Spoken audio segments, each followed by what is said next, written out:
Fala galera, tudo bem? Chegou ao fim a fase de grupos da Euro.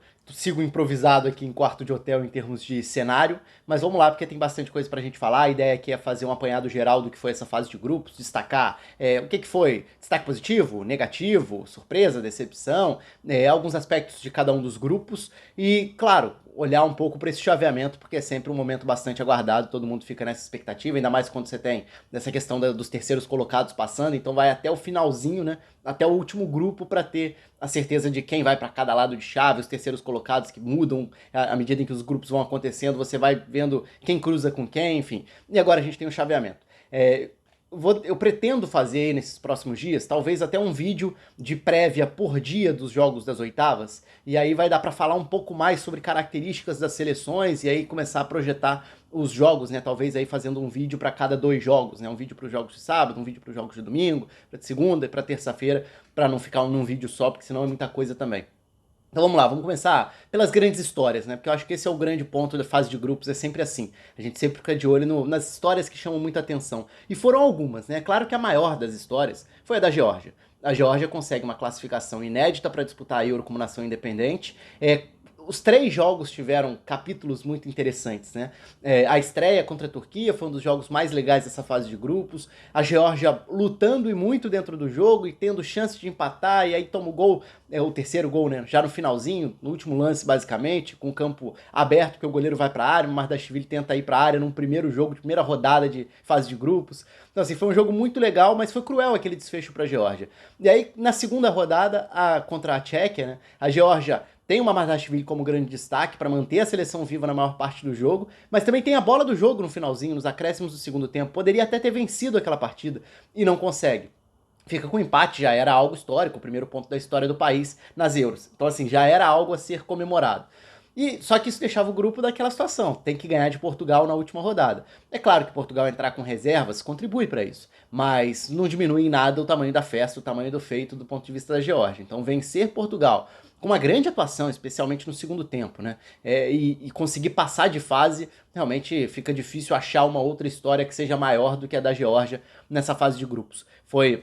Era uma seleção que gerava muita curiosidade por toda a história, né, da Geórgia nos últimos anos, o crescimento da seleção, o desenvolvimento de alguns jogadores, um Kvaratskhelia despontando e sendo protagonista na Série A com o Napoli, uma Mardashvili sendo protagonista em La Liga com Valência e tudo, mas como time foi muito legal ver isso acontecer. Agora vai pegar a Espanha nas oitavas, claro, aí a pressão tá toda do outro lado, o favoritismo também, mas do ponto de vista da Geórgia, daqui pra frente o que vier é muito lucro, porque já foi muito lucro chegar até as oitavas e já é um feito muito legal. Mas não foi só a Geórgia, né? Se a gente olhar para grandes histórias, a gente tem que destacar a história da Eslovênia. A Eslovênia era uma seleção que eu tinha curiosidade, falei sobre isso num dos vídeos recentes aqui, porque em termos de, e nas lives, acho que comentei também, durante o período o processo de preparação para os vídeos das seleções, como jogam e tal, a Eslovênia foi a que mais me surpreendeu em termos de organização coletiva para um time sem tantos recursos individuais. E a Eslovênia conseguiu num grupo que era tido como muito difícil, e na verdade, se a gente olha para o grupo C, foi o grupo de menor nível técnico da fase de grupos, né? Um grupo que teve uma Inglaterra muito mal, que teve Sérvia e Dinamarca mal também. A Eslovênia conseguiu deixar boa impressão nos 3 jogos. Talvez um pouco menos contra a Dinamarca na estreia, mas o segundo tempo já deu sinais de uma competitividade que no primeiro tempo estava um pouco abaixo. Mas depois da segunda partida é muito boa contra a Sérvia. A Eslovênia tinha vitória nas mãos, acabou tomando gol de empate no finalzinho, mas fez um jogo muito bom. E contra a Inglaterra teve, principalmente no primeiro tempo, um desempenho muito bom, né? No segundo tempo acaba sendo um pouco mais empurrada para trás, fica sem muita saída durante um período, mas enfim, de qualquer forma, a Eslovênia chega às oitavas sendo um time dos mais organizadinhos dessa Euro. É um time que sabe como quer jogar, pelo que vai jogar e tem conseguido executar. Então, e além de ser mais um estreante agora em fase decisiva, né? Já tinha jogado o Euro antes, mas nunca tinha chegado a um mata-mata. Então é legal também porque é outra grande história dessa fase de grupos. A Eslovênia avançando num grupo que era muito difícil. Então Eslovênia e Geórgia talvez sejam as grandes histórias dessa primeira fase. Mas claro, tem sensação, tem surpresa, e aí o conceito de surpresa é amplo, né? Porque aí depende do que é a expectativa. Eu sei que muita gente vai falar da Áustria. A Áustria não chega a ser uma grande surpresa para mim em termos de execução do plano, mas foi uma surpresa terminar em primeiro do grupo. Eu não imaginava a Áustria terminando à frente da França no grupo. Na frente da Holanda, sim. Eu imaginava que a Áustria poderia, sim, ferir a Holanda pelo encaixe de jeito de jogar e tudo, e foi um jogo bastante aberto, mas Então, assim, a Áustria passar nesse grupo, para mim, era algo dentro do normal. A Áustria ganhar da Holanda, terminar na frente da Holanda, também era algo previsível. Mas ficar na frente da França foi uma surpresa. E aí tem toda a questão do chaveamento, né? Porque a Áustria vai cair de um lado da chave que dá para ela sonhar, por que não, até em chegar numa semifinal. Claro, vai ser um grande feito se acontecer de fato. Eu vou mostrar daqui a pouquinho o chaveamento e aí a gente vai falando um pouquinho sobre cada lado da chave. Mas a Áustria foi, então, uma surpresa no sentido da primeira posição, não no sentido da classificação ou do jeito de jogar, porque o estilo de jogo do Ralf Rangnick é uma identidade muito clara e é muito legal para um universo de seleções você contar com uma identidade tão clara assim, porque não é tão frequente, né? Mas a seleção que de fato mais me surpreendeu, e aí, como eu falei, assim, é uma palavra que dá, você pode ter uma subjetividade aí, né? Porque a Áustria, eu esperava bastante, acho que ela ofereceu até mais em termos de classificação, com a primeira posição no grupo. Eu esperava um time competitivo, capaz de arrancar pontos. Eu imaginava a Eslovênia talvez ganhando da Sérvia. Eu não imaginava a Eslovênia passando de fase, necessariamente. Acho que tinha chance, mas não era algo tão previsível assim. No caso da Áustria, imaginava passando. No caso da Geórgia, era difícil imaginar passar, mas era um time que seria legal de ver e conseguiu passar com o roteiro mais maluco de todos. Agora, em termos de execução, assim, de proposta, o time que mais me surpreendeu taticamente nessa Euro foi a Eslováquia. A Eslováquia conseguiu deixar uma impressão muito boa, especialmente no primeiro tempo dos jogos, sendo um time de muita capacidade para pressionar, a capacidade física era esperada, é um time que tem esse perfil. Agora, essa organização, essa coordenação para ser um time que marca lá em cima o tempo quase todo, ou pelo menos até enquanto o fôlego aguenta, já que se a gente for pensar, geralmente, finalzinho do primeiro tempo cai um pouco e a partir da metade do segundo tempo cai bastante. Foi um pouco o roteiro dos jogos da Eslováquia dentro da primeira fase da Euro. Mas a forma como a Eslováquia, nem digo pela vitória contra a Bélgica, porque no segundo tempo contra a Bélgica criou até para virar o jogo, mas a forma como a Eslováquia dificultou o primeiro tempo contra a Bélgica. A forma como a Eslováquia na segunda partida também fez um grande jogo, principalmente no primeiro tempo. Acho que foi muito interessante de ver. Justamente por essa linha de 5 do meio campo, a forma como sobe, como pressiona, o ótimo nível do Lobotka, isso já era conhecido, né, em termos de distribuição. Então o time também ficando com a bola em muitos momentos. Acho que foi outra boa história dessa fase de grupos. Eu diria que ficam aí as surpresas, cada uma dentro do seu nível, mas as histórias dentro dessa fase. Aí a gente já vai para o outro lado, no lado das decepções. Nas decepções, é inevitável falar da França, que não conseguiu, e aí também é difícil mensurar muito a questão de você perde o Mbappé do primeiro pro segundo jogo, aí fica toda essa dúvida, o Mbappé volta, não volta, máscara, sem máscara, que máscara, e aí vai. E aí o time muda, e o próprio Deschamps mudou bastante foi tomando algumas decisões dentro do torneio para mexer no time. Talvez a grande notícia tenha sido o Kanté, né? O nível de desempenho que ele teve. Quando a gente olha para as duas primeiras rodadas, ele foi certamente o principal jogador do time. Acabou sendo uma França decepcionante, mas é uma decepção até a página 2 também, porque a França tem esse perfil nesses torneios, né? Agora vai ser um outro torneio que começa com mata-mata. A França costuma ser um time que se adapta muito melhor ao formato de mata-mata do que a quando tem essa responsabilidade de protagonismo enfrentando seleções inferiores, aí se espera que ela domine, e ela não é uma seleção dominante, é uma seleção que não liga muito de ficar com posse dividida, de castigar em contra-ataque. Então é uma seleção que passa muitas vezes essa impressão de ser uma seleção que não joga para o nível que todo mundo imagina quando bate o olho na escalação ou no elenco que a França tem. Mas eu não acho que isso seja necessariamente uma decepção, porque é mais ou menos um roteiro relativamente esperado. Então, a França é uma decepção, mais ou menos, eu diria.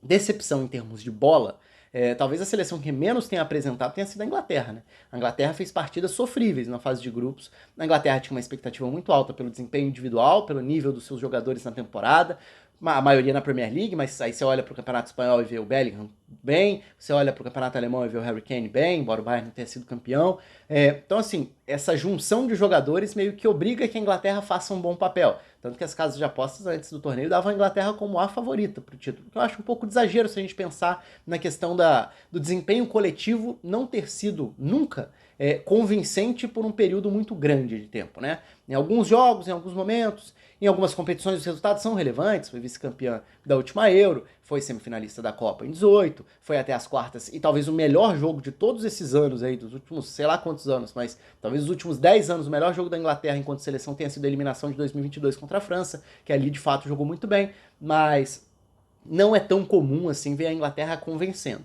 Agora, nessa primeira fase também foi um pouco exagerado o nível de desconfiança e de baixo futebol que a gente viu. Então foi um time que sofreu para jogar, sofreu com circulação de bola, sofreu por ser um time de pouca pegada sem a bola. Na última rodada a gente viu o Southgate fazendo mudanças, com o Gallagher entrando, também não gerou muito efeito, aí depois ele tenta o Kobe Mainoo, talvez seja um caminho para as oitavas, enfim. Mas a Inglaterra, certamente em termos de bola jogada, foi a seleção das grandes, das favoritas, enfim. Aí a nomenclatura varia de acordo com o gosto de cada um, mas certamente foi a que menos jogou bola.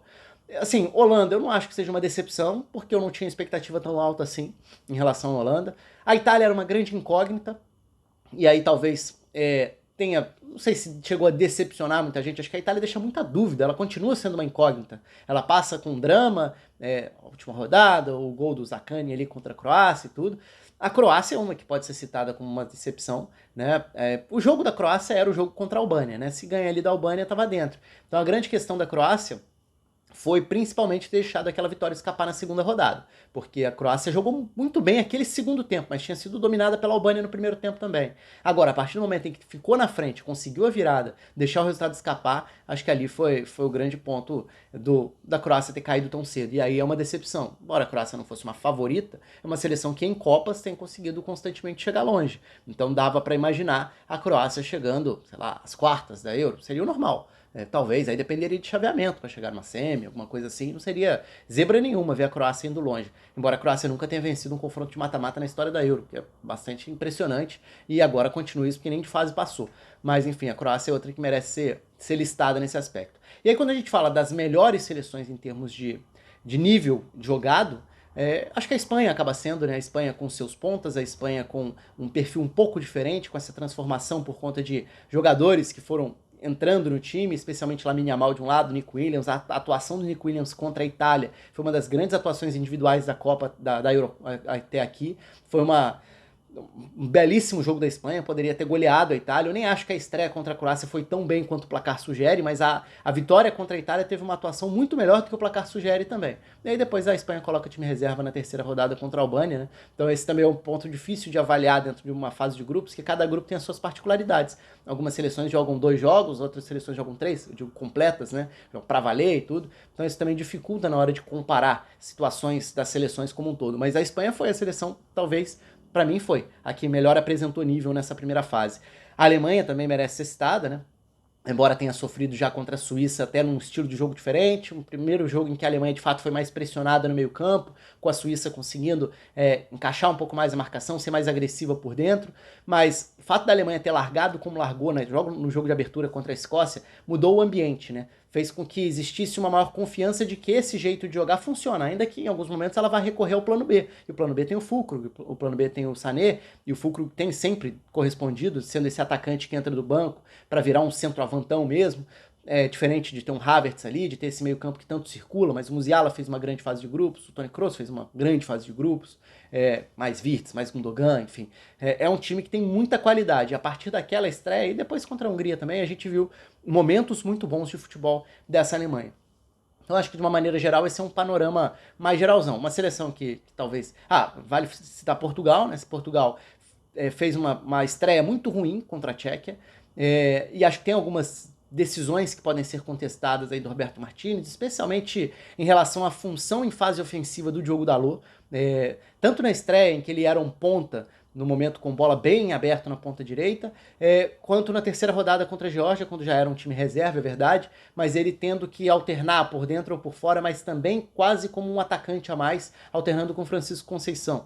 Não acho que seja, em nenhum dos dois casos, que seja a melhor forma de utilizar o Dalot e nem de utilizar melhor esse espaço do campo. Então, entre outras questões também, Portugal, para valer mesmo, fez uma partida melhor contra a Turquia na segunda rodada, quando enfrentou um adversário que naturalmente seria mais vulnerável, e teve no Pepe uma das grandes atuações individuais dessa Euro também. O Pepe fez um grande jogo contra a Turquia. Mas, então assim, Portugal ainda não convenceu. Tudo bem que é meio cruel querer falar muito em cima de uma derrota com time reserva, que foi o que aconteceu diante da Geórgia. Foi uma partida muito pobre de Portugal, que tem um banco muito forte que oferece várias alternativas individuais que podem mudar cenários de jogos. É diferente quando você coloca todo mundo junto e é um time reserva, né? Porque a estrutura muda toda, sem Vitinha, sem Bruno Fernandes, sem Bernardo Silva. Naturalmente, Portugal estaria mais fraco enquanto mecanismos, enquanto jeito de jogar, de circulação de bola. mas foi bem ruim a imagem que Portugal deixou contra a Geórgia. Mas já estava classificado, era time reserva, enfim. Então Portugal acabou tendo um jogo melhor na fase de grupos, foi suficiente, mas também não deixou uma boa impressão até aqui, embora seja uma das seleções mais fortes, teoricamente, né, em termos de elenco. E aí, para completar um pouco essa passada geral, e acho que eu já passei por basicamente todos os grupos, o grupo E, que era o grupo que foi o grupo mais divertido do ponto de vista de imprevisibilidade, né? Que teve a Bélgica sofrendo. E a Bélgica, assim, na última rodada correu o risco de ser eliminada. A Bélgica toma um calorzinho no segundo tempo ali que era bem perigoso no jogo contra a Ucrânia. A Ucrânia acaba eliminada muito pela questão do saldo da derrota da estreia, né? E já que o grupo estava todo embolado, o grupo termina com todo mundo com 4 pontos, o que nunca tinha acontecido em Euro, aconteceu no grupo da Itália na Copa de 94. E a Itália, curiosamente, passa como uma das melhores terceiras colocadas, depois vai até a final enfrentar o Brasil. Mas, nesse caso, assim, a Bélgica deixou sensações diferentes. A Bélgica entrou no torneio tentando ser um tipo de time, ela encarou um grupo em que o grupo exigiria da Bélgica um protagonismo maior com bola do que talvez ela tivesse disposta, talvez fosse uma Bélgica mais afim de ser um time de contra-ataque e tudo, isso a gente vai precisar ver a partir de agora no mata-mata, o que muda na abordagem. O primeiro tempo contra a Eslováquia foi de um bom domínio, apesar dos minutos iniciais ali da Bélgica, principalmente com o Jeremy Doku, que fez uma boa fase de grupos, sendo uma ameaça com drible, com aceleração, mudança de direção. O De Bruyne fez uma boa fase de grupos também. Mas o time da Bélgica, no primeiro tempo do primeiro jogo, sofreu muito diante da Eslováquia. No segundo tempo criou e poderia até ter virado o jogo, né? O Lukaku fez um primeiro tempo muito ruim na estreia, depois acho até que participou melhor, na segunda rodada já foi melhor. O segundo jogo da Bélgica foi bem bom contra a Romênia, especialmente o primeiro tempo. Então assim, a Bélgica, e aí o impacto da entrada do Tielemans, a Bélgica não estava entre as favoritas dentro do torneio, continua não estando, vai ter um dos grandes jogos das oitavas que é contra a França, mas a Bélgica foi deixando essas sensações meio diferentes, assim, de um time que em alguns momentos foi muito organizado, em outros momentos foi superado, como na estreia contra a Eslováquia, e que depois ainda sofreu mais do que deveria na última rodada, correndo o risco até de ficar fora do mata-mata. Se sai um gol ali da Ucrânia, a Bélgica estava fora, né? Então, assim, esse é um panorama mais geralzão, e aí a gente vai para os confrontos, que acho que deu para falar um pouco das histórias, das seleções e tudo, e aí, o que não deu tempo eu cito aqui rapidamente na questão do chaveamento, que aí a gente fala um pouco da chave, e aí nos próximos vídeos eu falo um pouco mais sobre as seleções especificamente e tal, os encaixes, os enfrentamentos, já que isso gera assunto para muito tempo. Então a chave fica com esse lado curioso, né, de ter um lado muito forte, um lado que reúne bem mais títulos do que o outro, até de Euro. Então esse Espanha e Geórgia é muito interessante, porque é um Espanha e Geórgia que reúne a maior história da fase de grupos, que é a Geórgia, contra provavelmente o melhor futebol da Euro até aqui, que é a Espanha. Então é difícil para a Geórgia, claro que é muito difícil para a Geórgia. Impossível nunca dá para dizer que mas vai ser um confronto interessante. Até por questões de encaixe e tal, isso fica para quando eu gravar o vídeo sobre os jogos em si, fazendo a prévia e a projeção. O vencedor desse jogo enfrentando a Alemanha e Dinamarca. A Alemanha e Dinamarca já foi final de Euro, né, em 92, no título da Dinamarca, inclusive. Então, é um confronto interessante. A Dinamarca não convenceu, não deixou grande impressão da primeira fase, aquele grupo que realmente teve um nível mais baixo. A Alemanha, por outro lado, foi bem. Naturalmente é favorita aqui, mas também não acho que seja um jogo sem algum tipo de risco. Sem risco nessa fase é muito difícil ter, né? Mas enfim, aí existe toda essa projeção para quem sabe um Alemanha e Espanha já nas quartas, o que seria um pouco cruel se a gente pensar que, se a gente olha para a fase de grupos como um todo, talvez o confronto mais aguardado seja um Espanha e Alemanha, pelo nível de enfrentamento, pelo nível de futebol, de desempenho das duas seleções. E esse confronto pode acontecer já nas oitavas, já nas quartas, se não tiver zebra nas oitavas. Ainda desse lado da chave, Portugal e Eslovênia.